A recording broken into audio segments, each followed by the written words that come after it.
I too share Jack's excitement about these new policy directions. Actually, I'm very excited to be here to share with you some ideas around transparency, accountability, and performance management.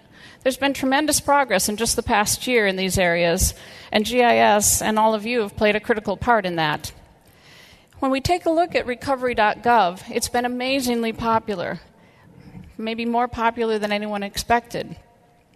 And I think this shows a commitment by this administration to this idea of open government.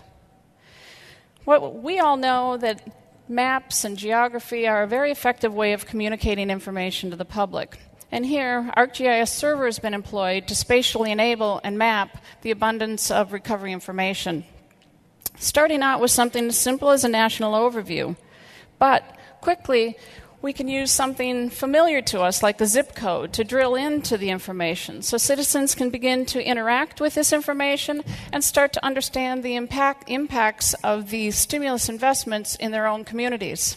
They can personalize it by looking at their communities. On their own, they can start to answer the question everybody's asking: where's that money going? Is it impacting my communities? Is it creating jobs in my communities? With maps like this, we can look at where there have been awards for contracts, grants, and loans.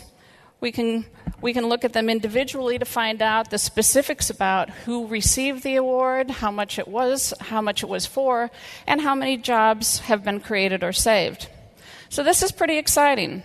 But let's take a look at how some of the other federal agencies have responded to this call for transparency. Everybody's been scrambling to get this done. We'll take a look here at a website that the Department of Interior put together. This is one of many good examples out there. So agencies have figured out that by combining information in maps and charts is a very effective way to communicate with the public. And here, by simply touching the map, we're presented with summary information on where those investments have been made on a statewide basis. However, we know that people will approach this site from different perspectives. They want to ask different questions of it. So the fact that the map and the charts are linked provides a lot more flexibility in how you can interrogate that data and answer the questions you have in mind. When you touch on the chart, the map is automatically updated. So this results in a very user-friendly way to share information with the public. In essence, I consider this a nice transparency tool. But let's take a look at a prototype, a proof of concept, really, that was derived through a collaborative effort with the Department of Transportation. Here again, we start out with a national view of stimulus investments from DOT, but we can immediately focus in on a specific address. This one in the Rochester, New York area.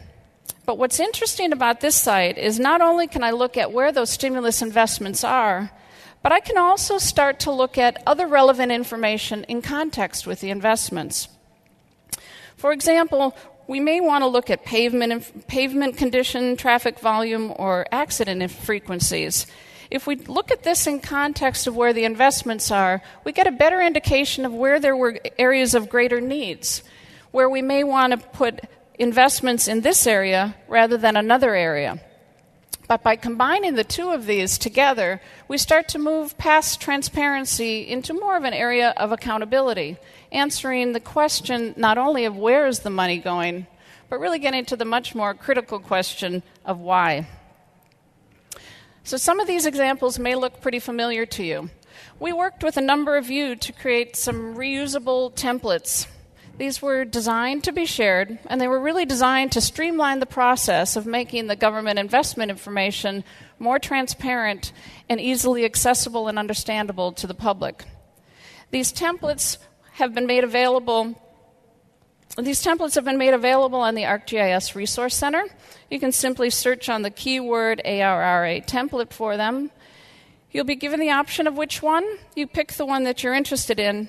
You can view it live or simply download the code. They're very simple to use, and they've been very helpful to people all across the country. Not only have federal agencies used these templates, but they've been downloaded by state and local governments as well. In fact, the effectiveness of using interactive mapping to communicate transparency and accountability really has not gone unnoticed, even beyond the bounds of our comfortable GIS community here. In fact, the advocacy group Good Jobs First recently conducted their second review of all of the state's recovery websites.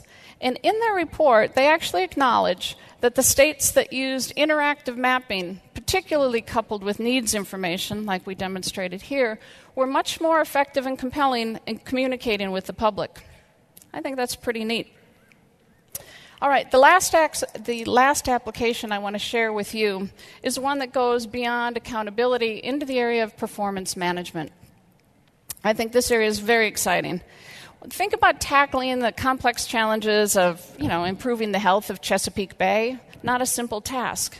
So to take that on really requires an adaptive, performance-based management approach. And historically, this would be done through paper-based strategic plans. And these strategic plans we're all familiar with. They contain a lot of very good information, but they can be cumbersome and they can be difficult to keep up to date.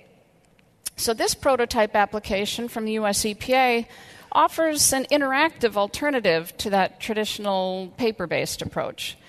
So if you'll consider these tabs along the top here, analogous to chapters in a strategic plan, this interactive framework makes it much easier to move around, to drill into the information or topics that I'm particularly interested in.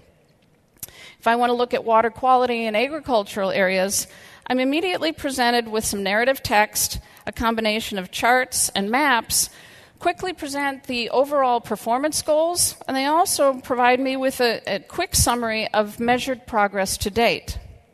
You'll notice that I have a new set of tabs here as well. These tabs help to organize the information, and they'll lead us kind of in a logical way through the strategic planning process. So if I move on to strategies, here again, the descriptive text with the associated maps help to tell the story. If I move on to the priorities, here we can review the prioritization criteria, and then the resulting areas are displayed in the map. If I move on to actions, here we'll be presented with targeted areas for implementing best management practices, here for cover crops, but we also are overlaying at the same time the priorities from the previous tab. So I'd like you to consider this interactive framework as a complement to the paper-based strategic planning process. It leverages the same information, but it does it in a way that converts it to an interactive tool that the entire Chesapeake Bay team can access. Perhaps you have some static documents on your shelves that you could breathe new life into with an interactive framework like this. So with these few examples, I hope you see the critical role that you and GIS can play in delivering transparency, accountability, and the emerging performance management.